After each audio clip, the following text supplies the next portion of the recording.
Listen to Herbert Marshall as the Man Called X.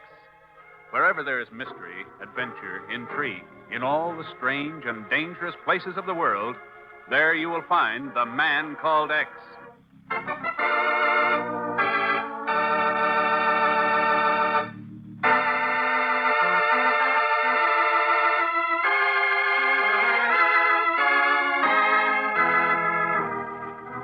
It began in Denmark during the Nazi occupation in 1943.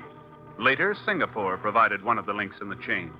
And then, a ghost town in Wyoming. But the tragic climax was not reached until a dreaded scourge began in Canada, and the sharp staccato barking of military rifles started a savage and ruthless slaughter.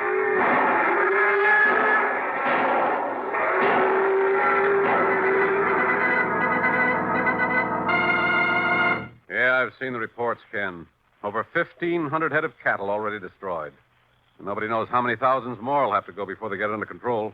There's nothing else they can do, Chief. I know. The minute foot and mouth disease gets a start, it spreads like wildfire. And the only answer is to destroy the infected cattle. You ever stop to think what would happen if it hit the United States? Oh, major tragedy. Millions of dollars washed down the drain. A beef shortage that could last for years. But I guess we don't have to worry about that right now. Chief, you ever hear of a ghost town in Wyoming by the name of Morton? Morton? Why, no. Should I have? Better read this wire. Came in from Washington about 10 minutes ago. Ah. Department of the Interior reports Hereford steer found dying in Morton, Wyoming. Diagnosis confirmed as foot and mouth disease? Yeah. Ken, how's that possible? They've got it under control in Canada. This town of Morton must be 1,000 miles south of the border. How could the virus have possibly gotten down there? Pretty interesting question, isn't it? You wondering about sabotage? I'm wondering what Dr. Carl Blomquist is doing these days. Blomquist?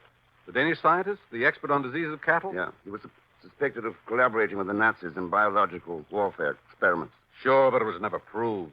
Matter of fact, he's been living in the United States for some years now. That's right. I just checked on him. He's running a small cattle ranch about 15 miles outside of Morton, Wyoming. What's the nearest airport? Cheyenne? No, don't bother, Chief. I've already got my ticket.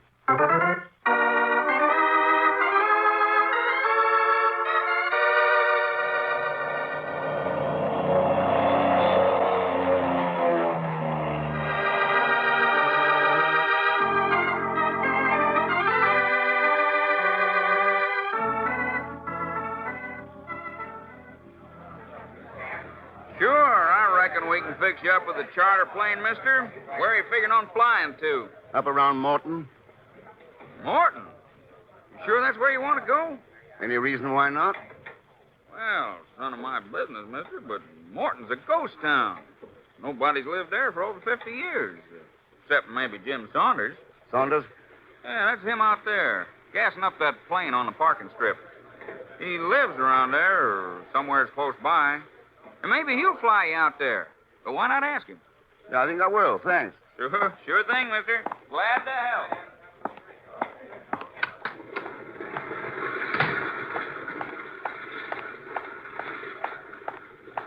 Hello there. You Jim Saunders? So what if I am? Well, they tell me you're flying out toward Morton. Yeah, what's it to you, Mac? I'm looking for a lift out that way. Oh, sure. Another government snoop. One lousy cow gets foot and mouth disease, and you think a Russian A-bomb fell on the joint. Go peddle your paper someplace else, Mac. I'm flying out there alone. Have it your own way, Saunders. I can get another plane. Yeah, but if you do, Mac, don't come anywhere near Morton. You get that? Don't come near Morton. Why not? What are you afraid of? I'm not afraid of anything. You hear? I'll kill any guy who calls me Yellow. I'll kill him. Take it easy, Jim. Now take it easy. This knucklehead here called me Yellow. It's a laugh, huh, Bill? Guy who's thrown lead from Busan to Heartbreak Ridge, and he calls me Yellow. Why, that dirty low Jim, down. stop it. Stop it right now. Okay. Get the plane ready. I've got the supplies. Better start loading them aboard. Okay, I'll load them. Just remember what I said, Mac. Stay away from Morton. I'm sorry. Jim's a little ill. He's had some pretty rough sledding in Korea. Yeah, I guess he has. How are you, Bill? All right, Ken? Wyoming's pretty strange territory for you, isn't it? What makes you say that? The last time we met was in Singapore, 1949. The bar at the Queen's Hotel. Yeah, I remember. We had martinis with an onion. Uh-huh. We also had a little discussion about some Far East military secrets you were buying and selling. That was in 1949. There's still an open market in 1952. What would that have to do with Wyoming, Ken? That's what I was wondering. You can stop. My slate's clean. Belle Castino's gone legitimate. I'd like to believe that. You can. All right, Belle. We're ready to go. Be right there, Jim. What about him, Belle? Jim Saunders? I told you. He's sick. Yeah, but what's your connection with him and the town of Morton? I live near there. He's a friend. Come on, Belle. Let's scramble. Goodbye, Ken. It was nice seeing you again. Wyoming's a big place, but maybe we'll run into each other. Yeah, maybe we will. Man, don't look like you had any luck with Saunders, mister. No, I didn't. Well, I reckon we can find you another plane. I knew he was a queer one, but I figured you might have had a chance. Maybe you would at that if it wasn't for all that scientific stuff he's loaded aboard. What scientific stuff? Oh, all them test tubes and glass bottles and laboratory stuff. That's what he's packing along to Morton with him. Sure is queer. Can't rightly figure what he'd want with junk like that in cattle country. Can't figure it at all.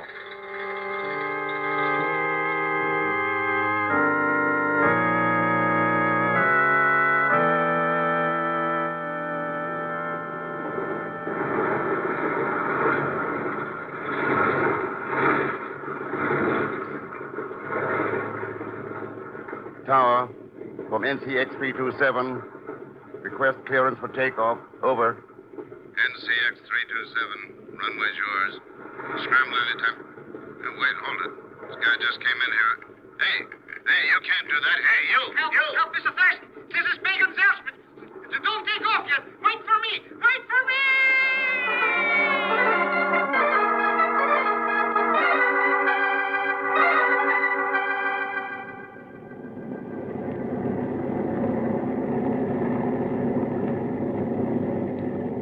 Boy, pretty lucky for you I got in time, eh, Mr. X? That's a matter of opinion, Pagon. Oh, sure. I knew you'd be glad to have my invaluable services. That's why Mr. Chief sent me up down here after you. You mean you conned him into it? Yes, and no, Mr. What do you know about what's going on here? What a question. Well, Nothing. that's what I thought. Pagon, Wait, please. I know just what you're going to say, Mr. X. Please, don't say it. Don't. Before I'm through, I'll help you plenty with all this those sick cows with the hoofs and the mouths and everything for a slight consideration, of course.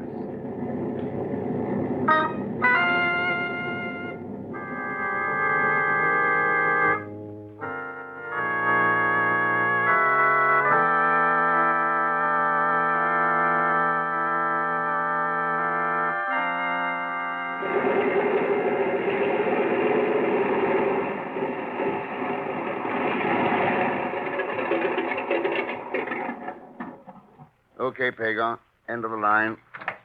I don't get it, Mr. X. I thought we were going to that ghost town.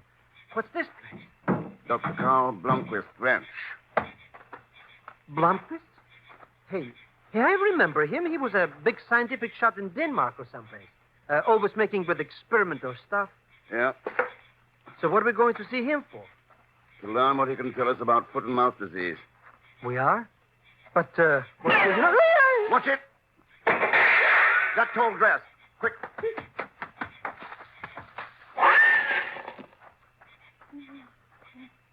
Get out of here. We gotta get out. Now, that's going to be kind of tough. The shots came from the top of that mesa. Must have a scope sight. The minute we move out of this grass, he'll have us. But if we stay here, he'll pick us off like a couple of sitting bulls. It'll be down to about 10 minutes. If he doesn't get us before then, we'll be in the clear. But...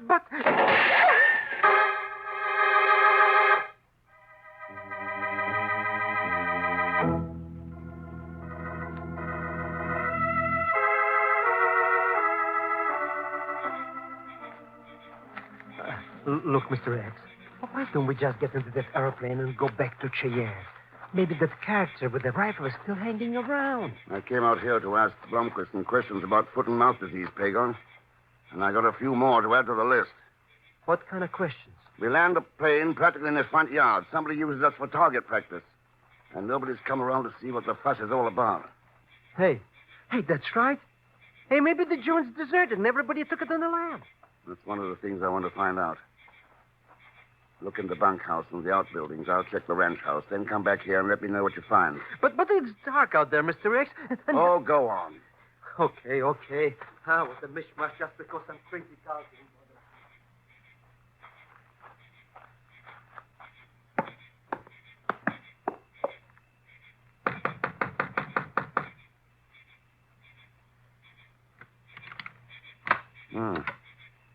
Black as pitch.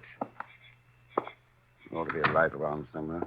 You better stop right there. Well, sounds like you've got something to back up that argument. I have. A 30-06, and it's pointed right at your... Oh, wait a minute. You're not Doc Blomquist. That makes only one of us who's surprised. And you wouldn't be if you had a light on. Thanks. Nice rifle you've got there. Do you always use a scope sight for close work like this? I'll ask the questions, mister. Who are you? My name's Ken Thurston. Thurston. Sure. It had to be. Why? Because I'm Matt Taylor. Is that supposed to mean something to me? It should. I'm the man who's going to kill you. Well, at least it's nice to know ahead of time. Any particular reason why? Yeah. For infecting my cattle with foot and mouth disease. Just like you did them up in Canada.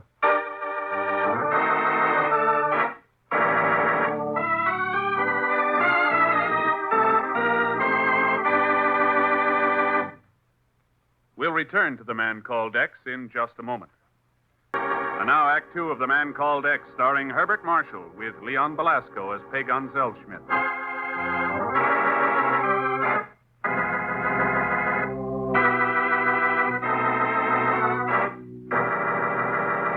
When a steer is discovered in the ghost town of Morton, Wyoming, infected with the dreaded foot and mouth disease, Ken Thurston, suspecting possible sabotage, flies to the ranch of Dr. Carl Blomquist, Danish expert in the diseases of cattle. But when Ken investigates the apparently deserted ranch house, he's stopped by an armed man who threatens to kill him for a most unexpected reason. That's right, Thurston. I'm going to kill you for infecting my cattle with foot and mouth disease, just like you did them up in Canada. Very interesting. I suppose you've got proof of that statement? Well, proof enough for me. Like what? 30 head of my cattle quarantined this afternoon. A broken hypodermic needle I found out on the range. Blomquist's phone call. What phone call was that? One I heard him make on the party line saying you were coming out here about the virus. All adds up, Thurston. Yes, only I got a different answer. Yeah, but mine is the one that counts. You can't weasel out of it, Thurston. One squeeze on this trigger and you can... Mr. Thurston. What the devil? Who are you? Introductions later. Taylor!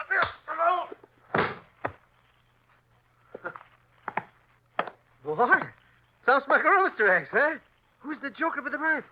That can wait, Pagon. What's bothering you? Me? Why should anything be... Oh, Mr. X. The Dr. Blomquist. Well, what about him? He's out in the barn. Dead. Blood all over.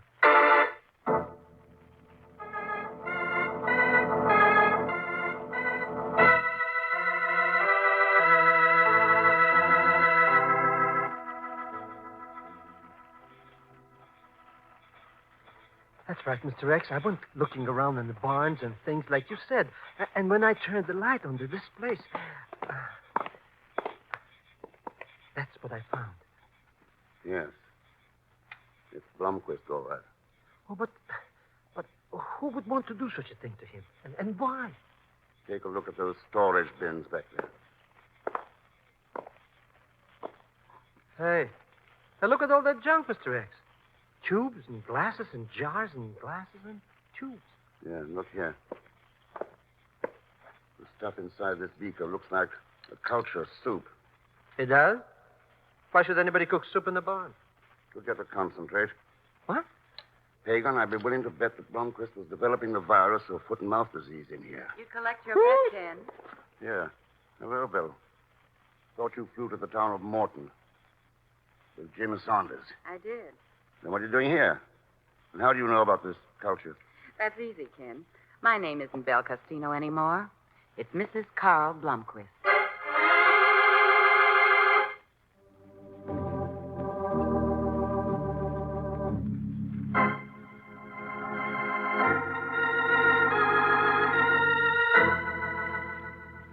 Well, if they're showing you're spinning his straight goods, Thurston, I guess you got an apology coming.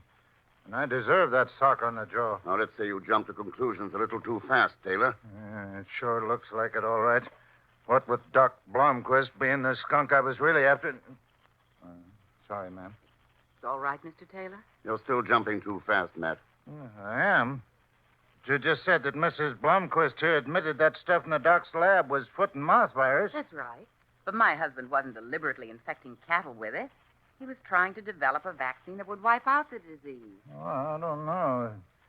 Maybe that poke you give me rattled up my brain some, Thurston, but I still don't see foot and mouth jumping all the way down here from Canada by itself. And you can't get around that dead steer they found at Morton. On my 30 head, the inspectors got in quarantine. I think you're right, Taylor. Somebody deliberately infected those animals with the virus, but it wasn't Dr. Blomquist. What makes you so sure? And the fact that he was murdered. Of course, it's obvious. Carl found out who was really responsible, and he was killed to make certain he wouldn't talk. Okay, then. Who was it? Care to answer that for him, Belle? I'd be happy to if I could, but I'm afraid that... Oh, still thinking about Singapore in 1949. I was thinking that for a recently bereaved widow, you show a surprising lack of grief. How long were you married? 2 weeks. Where were you married? Still as brilliant as ever, aren't you, Ken? Where, Belle? Yes. You're right. In Canada.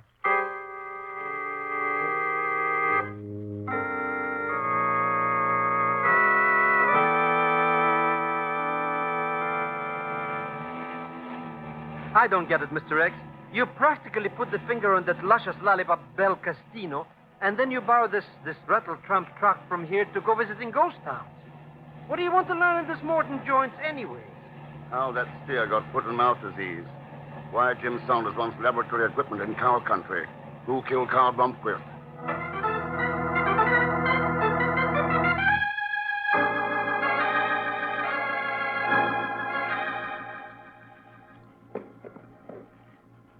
Look, Mr. X, if that Jim Saunders catches us monkeying around his laboratory, he's liable to blow our heads off a couple of times or two. Okay, Pagon, I've seen enough. Let's get out of here. You mean you found out something? Yeah. Why Saunders wanted all that lab equipment. I bet he's cooking up some of that virus soup. No. His interests run more to rocks. What kind of rocks? Oh, you wouldn't know. Carboniferous dolomite. Huh? Hey, there's Saunders' airplane up there. Yeah, that's why he wasn't around when we came calling just now. Believe me, I like it better that way. A bomb, Mr. X. He's starting to drop a bomb. That's no bomb. It's attached to the body of the plane by a cable. But it looks like a bomb. If it's not, what is it? It's a magnetometer. A magno who? Let's get back to the ranch. I've got work to do. You're 100%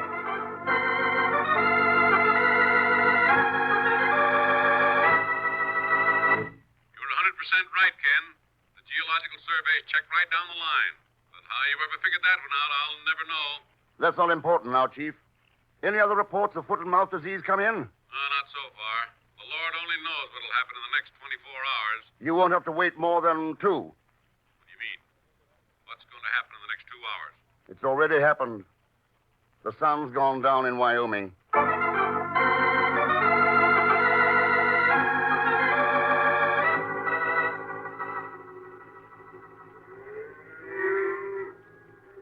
Oh, believe me, Mr. X, this ain't a fit night out even for cows.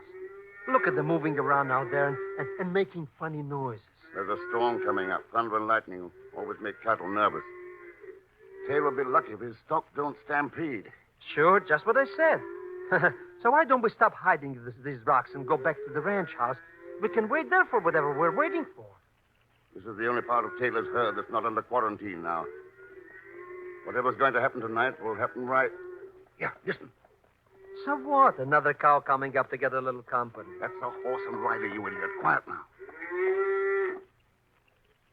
Mr. X, whoever it is has stopped right in the middle of all those cows. Yeah. Hey, what's that spray gun thing there? hypodermic for cattle, loaded with the virus of foot and mouth disease. It is, but it's going to be used on those cows. It's going to... All right, hold it. Houston! You're all through, Saunders. Drop the hypo and get away from those cattle. So it was you I saw when I flew over Morton today. I suppose you got it all figured out, eh? Sure, Saunders. Oil. Oil. But the foot and mouth and the soup, what's got to do with oil? The dolomite samples and the magnetometer said there was oil under Taylor's ranch. But Saunders wanted it all for himself. Wanted to drive Taylor out. Bromquist and his virus provided the answer. Sure. You hadn't stuck your nose in, there'd be enough infected cattle here by morning to clean off the entire range. There's still gonna be. Don't shoot, Saunders. The cattle will stampede. You won't stop me now. The cattle, Saunders. You've started a stampede. Get over behind these rocks before it's too late. He's trying to run away from them, Mr. X. Yeah.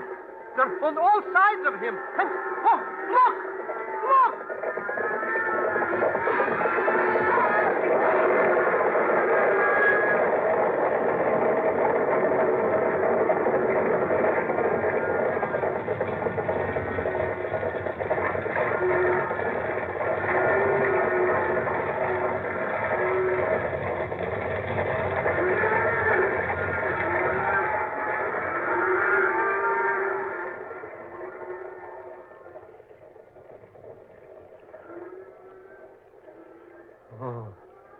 Oh, Mr. X, he didn't make it. Yeah. He learned his lesson, Tager. He learned that there's a deadlier virus than foot and mouth disease. A thing called greed.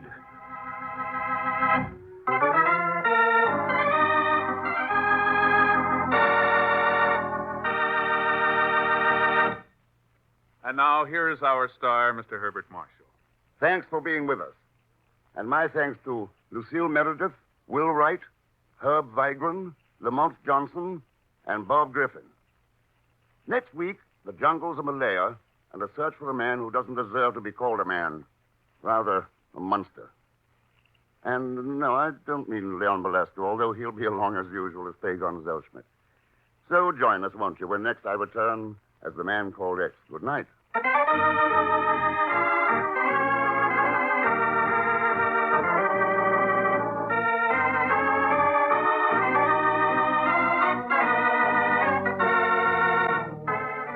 The Man Called X, starring Herbert Marshall, is a J. Richard Kennedy production with music by Milton Charles. The story is written by Sidney Marshall. This program is directed by Jack Johnstone. All characters and incidents on this program are fictitious, and any resemblance to actual characters or incidents is purely coincidental. And now, until next week, same time and station, this is Hal Gibney saying good night for The Man Called X.